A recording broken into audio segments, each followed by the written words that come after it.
안녕하세요. 수포자 아빠 수봉남입니다.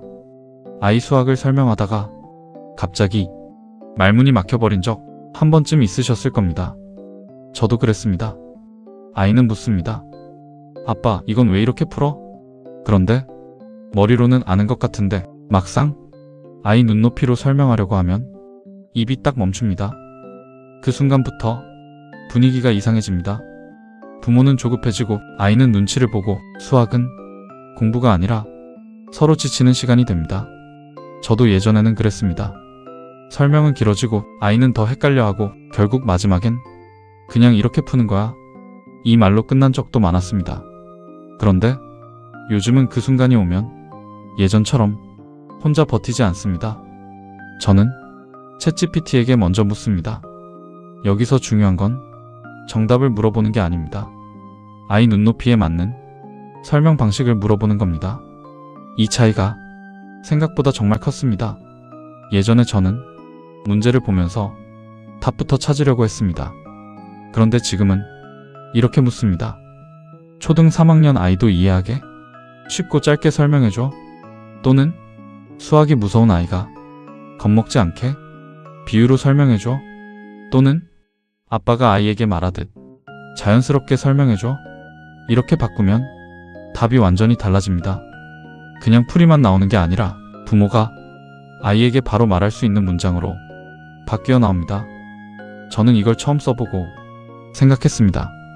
아, 이건 진짜 부모들한테 필요하겠다. 왜냐하면 우리가 부족한 건 사랑이 아니라 설명 문장 하나였기 때문입니다. 예를 들어 아이가 묻습니다. 10 나누기 0은 왜 안 돼? 이 질문 앞에서 많은 부모가 멈춥니다. 그런데 챗GPT에 이렇게 물으면 됩니다. 초등학생도 이해하게 10 나누기 0이 왜 안 되는지 사탕 나누기 비유로 설명해줘. 그러면 설명의 길이 열립니다.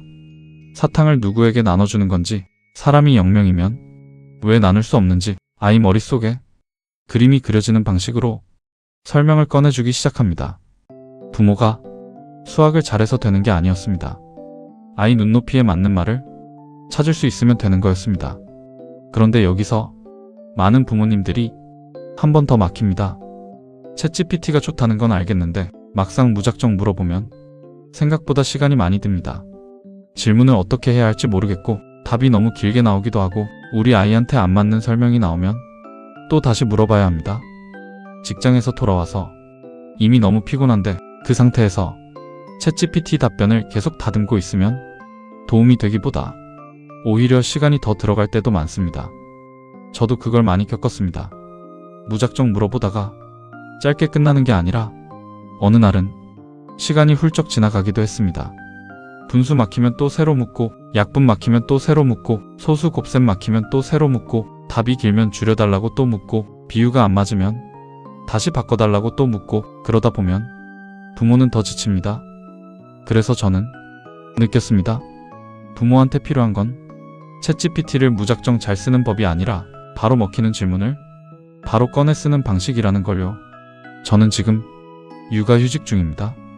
그래서 이 시간을 그냥 흘려보내지 않고 아이 수학 하나만 정말 깊게 파고 있습니다. 문제 하나, 설명 하나, 프롬프트 한 줄도 대충 모으는 게 아니라 한 땀 한 땀 직접 다듬고 있습니다. 어떤 질문은 바로 먹히고 어떤 질문은 괜히 길어지고 어떤 표현은 아이를 더 헷갈리게 만드는지 어떤 말은 아이를 덜 겁먹게 하는지 그걸 하나하나 직접 부딪히며 정리하고 있습니다. 그래서 지금 만들고 있는 건 그냥 챗GPT 프롬프트 모음이 아니라 퇴근하고 지친 부모가 시간 허비하지 않도록 바로 복붙해서 바로 써먹을 수 있게 만든 실전형 프롬프트 모음집입니다. 무작정 물어보다가 시간을 헤매는 것보다 이미 검증된 질문을 그대로 넣어서 설명 실마리를 바로 잡는 쪽이 시간 절약 대비 훨씬 가성비가 좋다고 느꼈습니다. 예를 들면 이런 겁니다. 분수 설명이 막힐 때 바로 복붙하는 프롬프트, 약분을 아이 눈높이로 바꾸는 프롬프트, 소수 곱셈을 생활 비유로 설명하는 프롬프트, 나눗셈 뜻을 아이와 대화하듯 풀어주는 프롬프트, 부모 말투까지 조금 더 부드럽게 바꿔주는 프롬프트, 아이 학년에 맞게 설명 수준을 조절하는 프롬프트, 수학을 무서워하는 아이도 덜 겁먹게 풀어주는 프롬프트. 저는 이런 게 진짜 필요하다고 느꼈습니다. 좋은 말보다 바로 써먹히는 문장이 훨씬 중요했기 때문입니다. 솔직히 부모는 시간이 없습니다. 퇴근하고 집안일하고 아이 봐주다 보면 수학 문제 하나 앞에서 길게 연구할 여유가 없습니다. 그래서 필요한 건 거창한 공부법이 아니라 막히는 순간 바로 꺼내 쓰는 해결책입니다. 저는 지금 그걸 전자책으로 정리하고 있습니다. 아이 수학 설명이 막힐 때 부모가 그대로 복붙해서 쓰는 프롬프트, 상황별로 바로 꺼내 쓰는 질문 예시, 아이 눈높이 설명으로 바꾸는 방법, 그리고 수포자 부모도 덜 겁먹고 시작할 수 있는 실전 문장들까지요. 가격은 10,000원 정도로 생각하고 있습니다.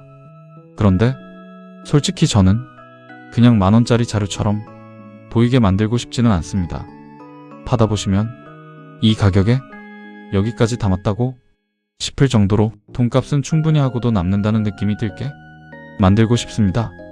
한번 읽고 끝나는 전자책이 아니라 수학 설명 막힐 때마다 계속 펼쳐보게 되는 책, 퇴근하고 지친 날에도 조금 덜 헤매게 해주는 책, 아이와 덜 부딪히게 해주는 책, 부모가 이건 진짜 잘 샀다 느끼게 되는 책으로요. 왜냐하면 저도 그런 게 정말 간절했기 때문입니다. 누가 추상적으로 잘하라고 말하는 게 아니라 지금 이 문제에서 내가 뭐라고 말하면 되는지 딱 꺼내 보여주는 것, 저는 그게 가장 큰 도움이 됐습니다. 그래서 앞으로 이 채널에서도 단순히 좋은 이야기보다 부모가 바로 써먹을 수 있는 실전형 내용들을 더 많이 나누려고 합니다. 그리고 제가 정리하고 있는 전자책도 읽고 끝나는 책이 아니라 아이 수학 앞에서 바로 펼쳐보는 책, 설명 막힐 때 찾아보는 책, 챗GPT에 그대로 넣고 바로 쓰는 책으로 만들고 싶습니다. 저처럼 수학 앞에서 작아졌던 부모님들께 조금이라도 실질적인 도움이 되면 좋겠습니다. 부모가 다 알아야 하는 건 아니었습니다. 대신 아이에게 맞는 설명을 찾아주는 방법을 알면 됐습니다. 혹시 지금도 아이 수학 설명 때문에 답답하셨다면 오늘부터는 혼자 끙끙대지 마시고 챗GPT에 이렇게 먼저 물어보세요. 초등학생도 이해하게 쉽고 짧게 설명해줘. 이 한마디가 생각보다 큰 차이를 만듭니다. 그리고 저는 그 차이를 부모님들이 더 쉽게 바로 쓸 수 있게 실전형으로 계속 정리해 보겠습니다. 수포자 아빠도 조금씩 달라지고 있으니까 여러분도 충분히 하실 수 있습니다. 감사합니다.